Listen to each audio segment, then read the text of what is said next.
Bonjour à toutes et à tous et bienvenue dans notre nouveau podcast sur 8e étage. Cette semaine, nos journalistes Margot Emmerich et Charles Perragin se sont rendus en Birmanie pour se pencher sur l'expansion d'Internet et de la téléphonie mobile dans le pays. Vous pouvez découvrir ce long reportage en cliquant sur le lien qui est dans la description du podcast. Et avec nous pour en parler aujourd'hui, nous avons Julia Montfort. Julia, bonjour. Bonjour. Alors, il y a un an, vous avez réalisé un documentaire intitulé Birmanie, l'éveil au monde. Donc, ça parlait de la transformation du pays, notamment depuis la victoire du parti d'Aung San Suu Kyi au Parlement. Donc, rappelons quelques chiffres. Avant 2012, 1% de la population avait accès à Internet. Entre 2012 et 2013, ce chiffre est passé à plus de 25%. C'est dans ce contexte-là que vous vous êtes rendu dans ce pays, Julia. Vous y êtes resté combien de temps ? Nous sommes restés une dizaine de jours, à peu près 10 à 12 jours, ce qui était important pour réussir à sonder ce climat dans cette toute jeune démocratie. Alors, justement, est-ce que peut-être quelque chose qui vous a frappé au premier abord quand vous êtes arrivé ? Le nombre de smartphones partout, dans les rues, sur les marchés, dans les bus, partout. Et même jusque dans les campagnes les plus reculées où nous avons tourné, c'était assez flagrant. Voilà, tout le monde avait le nez rivé, comme chez nous, mais c'était vraiment plus étonnant de le voir là-bas, dans ce pays qui a vraiment vécu sous cloche pendant des décennies. Vous aviez eu l'occasion d'y aller avant, justement ? Non, c'était la première fois. Mais donc là, on en parle dans le reportage, vous en parliez vous également, le coût de la puce du téléphone avait amplement baissé, ce qui a fait justement que de nombreux, la population a pu y accéder beaucoup plus facilement. D'où cette explosion de smartphones dans les mains, on imagine bien. Alors, Internet, pour une population qui a vécu isolée justement pendant 50 ans, ça représente quoi ? Ça représente une ouverture sur le monde. Ça représente un outil pour se cultiver. Ça représente un outil pour avoir accès, en novembre 2015 au b.a.-ba de ce que signifie avoir le droit de vote, par exemple. Il y en a beaucoup qui ont réussi à se renseigner sur leurs droits, sur leurs devoirs en tant que citoyens grâce à Internet. Mais c'est aussi un outil pour des activités plus futiles, simplement regarder une vidéo, un clip, aller sur Facebook comme on peut le faire ici une fois encore pour discuter avec ses amis, communiquer avec sa famille qui peut être à l'autre bout du pays, enfin des choses encore une fois assez banales mais qui pour eux révolutionnent le quotidien aujourd'hui. À l'inverse aussi, Internet, ça peut amener beaucoup de dérives pour une population qui n'en a pas l'habitude. On imagine que ça peut aussi être amplifié.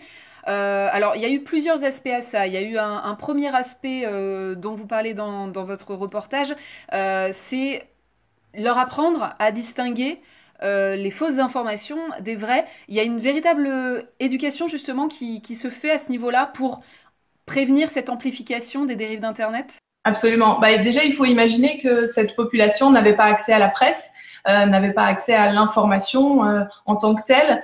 Donc, pour une majorité d'entre eux qui ne sont pas encore allés à l'école, à l'université, ils prennent chaque information pour argent comptant. Ce qu'ils lisent est vrai, est véritable, est vérifié. Et donc, toute info est bonne à relayer. Donc, on partage, on répand des informations, mais aussi énormément de rumeurs. On répand, la diffamation peut se répandre assez rapidement et effectivement, il y a des dérives telles qu'on peut l'imaginer. Alors après, j'imagine que c'est un autre sujet que vous voulez aborder sur le cas des Rohingyas, par exemple. Ça amplifie énormément les choses en ce moment. Voilà. Une simple vidéo partagée va l'être des dizaines de milliers de fois et va se répandre comme une traînée de poudre sans qu'on ait vérifié son contenu et la véracité de l'information, par exemple. Effectivement, les Rohingyas, j'allais y venir, notamment parce que là, effectivement, on est en train d'en parler, surtout ces derniers jours. Alors, les derniers chiffres que j'ai trouvés, c'est que depuis le 25 août, il y aurait 370 000 Rohingyas qui ont fui les violences en Birmanie. L'ONU a d'ailleurs demandé à Aung San Suu Kyi de se mobiliser pour stopper toutes ces violences. Du coup, là, la démocratisation d'Internet, ça a pas eu l'air de les aider en l'occurrence.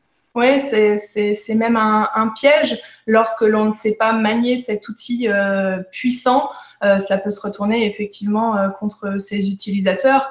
Et il était évident qu'une majorité des Rohingyas n'est pas en ce moment même sur un clavier d'ordinateur pour se défendre et pour répondre à ces attaques. Alors, de quelle manière d'ailleurs ça a pu être amplifié? C'est amplifié parce que voilà, une vidéo aujourd'hui fausse, par exemple ce Win Cocolat, qui est l'un des membres du groupe qui a été interdit aujourd'hui, mais Mabata, qui a été lancé par Alshin Viratu, cet homme-là, devant nous, a publié la vidéo d'un assassinat d'un bouddhiste, soi-disant par un musulman Rohingya. Or, on a immédiatement vérifié cette information-là, et en fait, cette personne qu'il nous montrait dans cette vidéo qui était à terre a été heurtée par un véhicule, par un taxi. Vous voyez, donc en soi, déjà, l'information à la base est fausse, puis elle est relayée des dizaines et des dizaines de milliers de fois parce que là-bas, voilà, on est sur Internet en permanence et on relaie sans réfléchir les vidéos. Donc ça va très vite, ça va beaucoup plus vite qu'ici et c'est très dangereux, on s'en rend compte aujourd'hui. Parce qu'il n'y a aucun filtre, il y a aucun filtre qui se passe sur Facebook aujourd'hui, parce que c'est le principal outil utilisé par les Birmans aujourd'hui. Parce que si le smartphone aujourd'hui chinois principalement ne coûte pas très cher, quoique par rapport au salaire d'un Birman, ça reste onéreux, mais le smartphone est accessible, le Wi-Fi l'est aussi. Par contre, dans les foyers, on n'a pas encore d'abonnement à Internet, d'abonnement qui permet de se connecter à longueur de journée. Donc, on va uniquement sur Facebook, parce que sur une page Facebook, cela permet d'avoir accès à la fois on peut communiquer avec ses amis, on peut avoir accès à l'information, à des vidéos, et donc tout se passe sur Facebook et tout va très vite et il n'y a aucun contrôle sur cet outil assez incroyable, mais à la fois qui s'avère être un véritable piège aujourd'hui. Non, puis on sait que ça peut être un gros vecteur justement pour attiser la haine, mais à l'inverse, ça peut aussi être un bon vecteur justement pour appeler à l'aide. Est-ce que les Rohingyas ont essayé ou le font d'ailleurs? Honnêtement, il y a bien évidemment des messages qui viennent critiquer ces bouddhistes nationalistes qui postent ces vidéos-là. Hein. Il y a si vous allez voir un petit peu dans les commentaires sous chaque vidéo ou sous chaque message, sous chaque accusation, les débats sont virulents. Donc oui, des voix s'élèvent. Maintenant, je suis pas certaine qu'il y ait véritablement de représentants pour ce peuple apatride aujourd'hui qui est persécuté, quoi.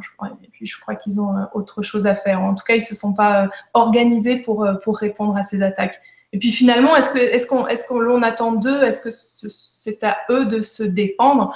Aujourd'hui, ce que l'on attend, c'est qu'au plus haut sommet de l'État, ces gens-là soient protégés et que l'on condamne ces dérives sur Internet. Mais pour l'instant, les seules condamnations qui tombent liées à Internet, ce sont des condamnations pour diffamation et elles ne concernent pas les auteurs de ces vidéos ou de ces propos diffamatoires comme les bouddhistes nationalistes, mais elles viennent plutôt condamner les médias, la presse, les journalistes, les caricaturistes, les dissidents et tout citoyen qui est amené à diffamer la religion ou l'armée. Aujourd'hui, c'est ça le véritable problème sur le net.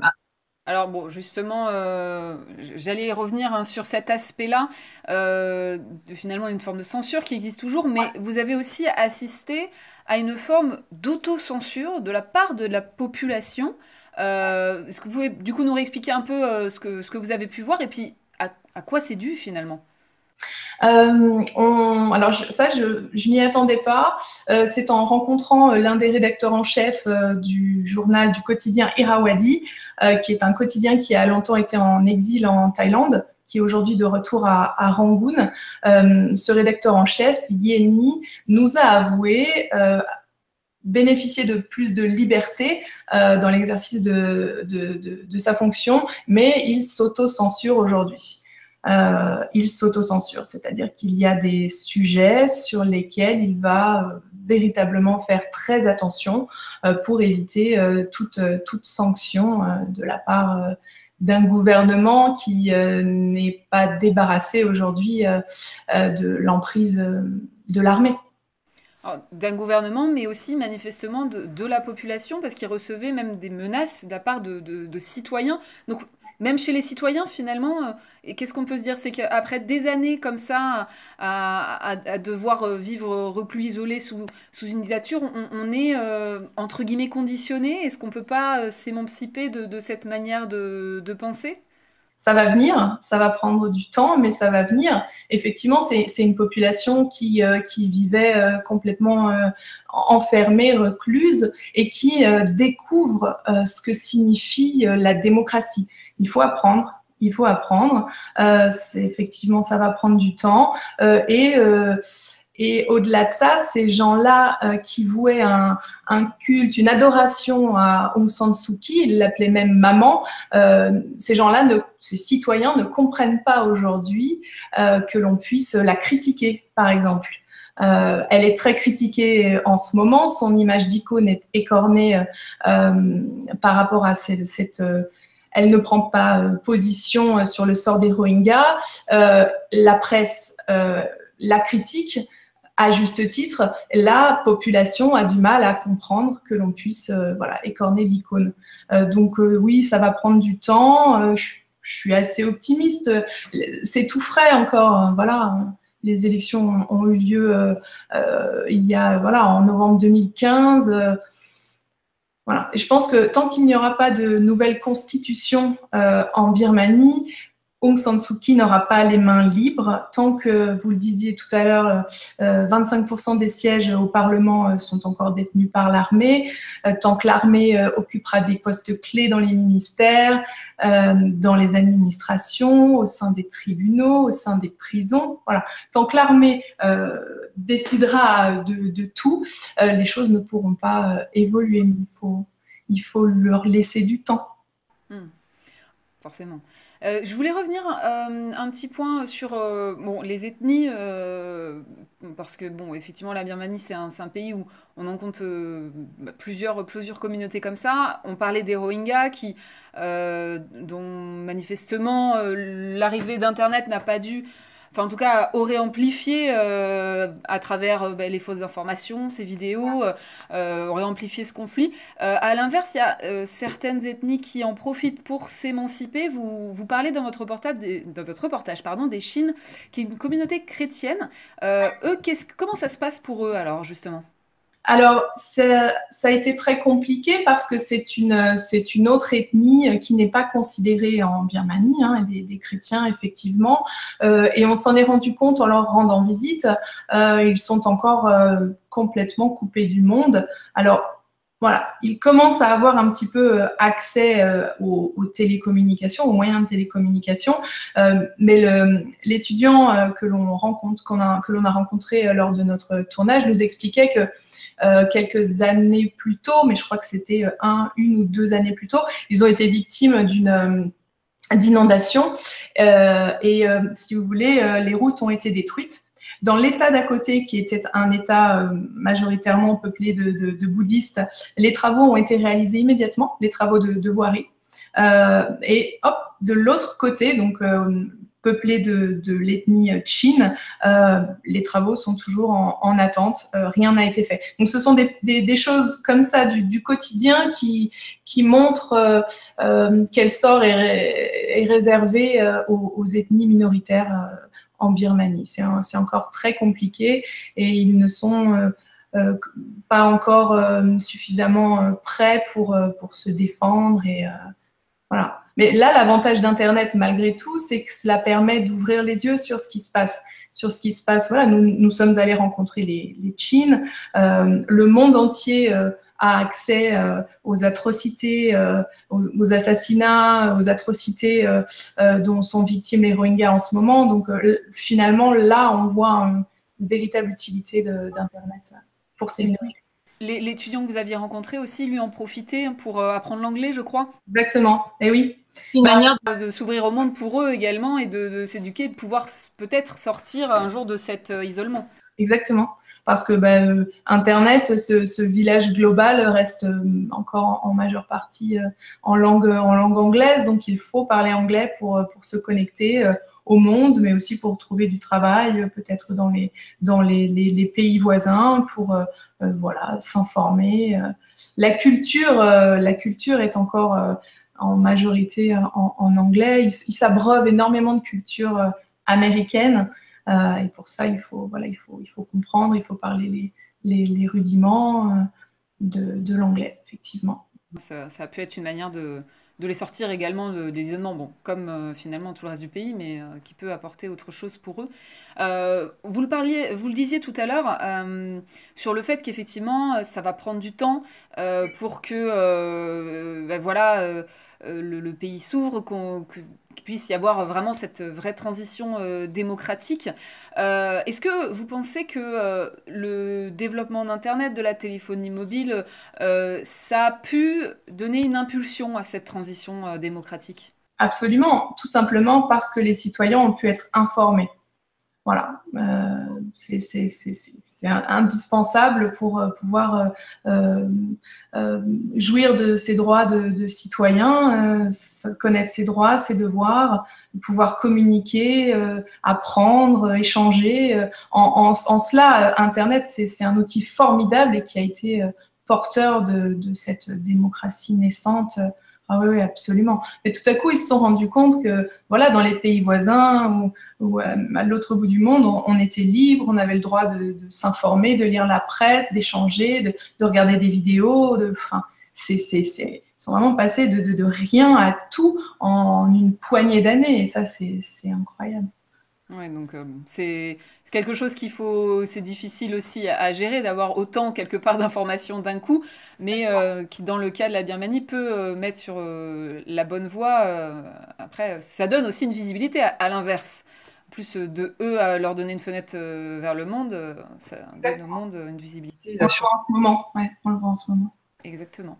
Est-ce que vous me disiez que vous aviez gardé contact avec des gens sur place?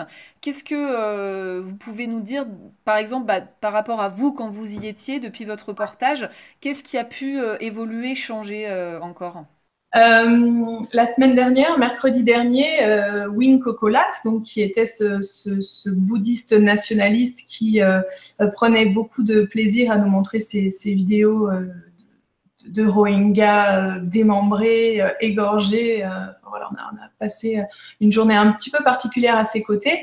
A été emprisonné donc mercredi, mais non pas pour diffamation. Il a été emprisonné parce qu'il a manifesté sans autorisation. Donc, bon, il est derrière les barreaux aujourd'hui. Il s'en réjouit parce qu'il passe un petit peu pour une icône persécutée. Mais moi, ce que je retiens, c'est qu'il n'est pas emprisonné pour la haine qu'il répand sur Internet, malheureusement.